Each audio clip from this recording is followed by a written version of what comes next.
Ahoj, ja som Katarína alebo Wolfica a dnes ti poviem 5 dôvodov, prečo nie je dobré byť hodným človekom. Hodná žena, hodný muž. 1. Preberáš zodpovednosť za emócie druhých ľudí. Preberáš zodpovednosť za život druhých ľudí, pretože tým, že neustále pomáhaš alebo poskytuješ nejaké rady, pomoc, tak vo vnútri je nastavenie, ty to nezvládneš, ja ti pomôžem, ja to viem lepšie, nech to vyriešim za teba.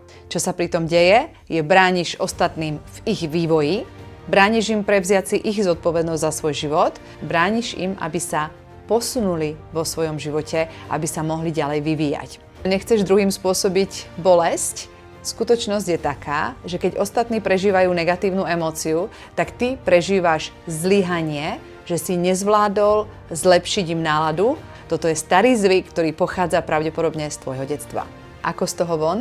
Jednoducho vrátiš odpovednosť druhým ľuďom tým, že prestaneš za nich riešiť veci, prestaneš im dávať rady, ale budeš v nich veriť. Vety ako verím v teba, ty to zvládneš, ja v teba verím. To sú správne podporné vety, ktoré môžeš použiť. 2. Hranice. Nevieš povedať nie. Je to veľký problém, pretože keď hovoríš nie, spôsobuješ druhým osobám nepríjemné emócie, s ktorými sa nevieš sám vyrovnať. Pravdepodobne je pre teba veľmi ťažké ukončiť toxické vzťahy, pretože nechceš spôsobovať bolesť druhým ľuďom. V skutočnosti však zase ide o tvoj vlastný pocit zlyhania. Čakáš, kým druhý urobí ten krok k ukončeniu, aby si za to nemusel ty prevziať zodpovednosť. Pretože nemáš zdravé hranice, hromadí sa v tebe hnev, ktorému nemusíš najprv rozumieť, ale prejavuje sa ako frustrácia alebo nečakané výbuchy hnevu, pravdepodobne s tvojimi najbližšími. Tento hnev môže byť zásterka na to, že sa hneváš na druhých, čo ti spôsobili, ale v skutočnosti ide o hnev sám na seba, pretože si dovolil, aby tvoje hranice boli porušené. Cesta von.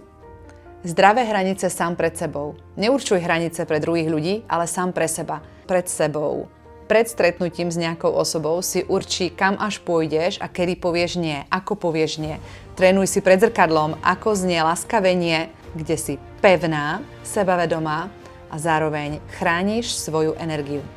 Manipulácia. Si veľmi ľahko zmanipulovateľný. Aj keď to tak nemusí vypadať, pretože hráš hru hodného, tak je veľmi ľahko dostať ťa tam, kde ťa druhí potrebujú mať. Je veľmi ľahké demonštrovať situáciu, v ktorej treba záchrancu alebo hodného človeka a ty budeš pravdepodobne prvý, ktorý sa do tejto role vrhne. Takže je veľmi jednoduché predpokladať tvoje správanie a využiť tvojich slabostí, pretože si závislý na pozitívnom feedbacku od druhých ľudí, pozitívnom hodnotení, či už slovnom alebo energetickom.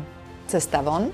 Pozoruj, čo sa deje, keď nie si ten najlepší a najhodnejší človek v skupine, keď odmietneš ponúknuť pomoc, keď hovoríš nie. Pozoruj, čo sa stane, keď nedostaneš žiadnu spätnú väzbu hodného človeka a ponor sa do pocitu, že ťa nikto nepotrebuje.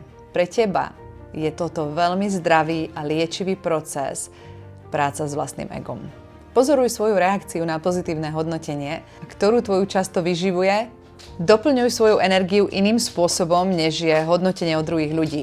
Nájdi si koničky, hobby a pravidelne sa vracaj k činnostiam, ktoré ti spôsobujú radosť bez vplyvu ďalšej osoby. A posledné, biela magia. Vplyv všetkých filmov a rozprávok z detstva. Ty hráš hodného, tak ten druhý bude hrať toho zlého. Tento princíp sa bude opakovať celý tvoj život a bude ťa udržovať v roli obete. Vždycky sa nájde niekto zlý, ktorý môže za to, že nemáš energiu. Vždycky budú nejakí energetickí upíry. Ty staviaš ostatných do role zlých, pretože preberáš celú rolu dobra na seba. Cesta von? Práca so svojou tieňovou stránkou. Neboj sa ukázať svojho čertika na verejnosti. Neboj sa povedať nie. Kultivuj svojho vnútorného rebela. Keď zahrnieš túto stránku, automaticky na druhej strane dochádza k vyrovnaniu a ten, ktorý hral zlovna v tvojom živote, bude schopný integrovať svojho aniela, svoju vnútornú časť ktorá pomáha a je empatická. Ak sa vám toto páčilo, dajte mi like, odber a komentár. Ďakujem. Viac o mne sa dozviete na mojich stránkach wolfica.cz, kde si môžete objednať napríklad expresný výklad, kde vám pripomeniem vašu rolu na Zemi a dodám energiu na to, aby ste mohli byť tým, kým sa máte stať.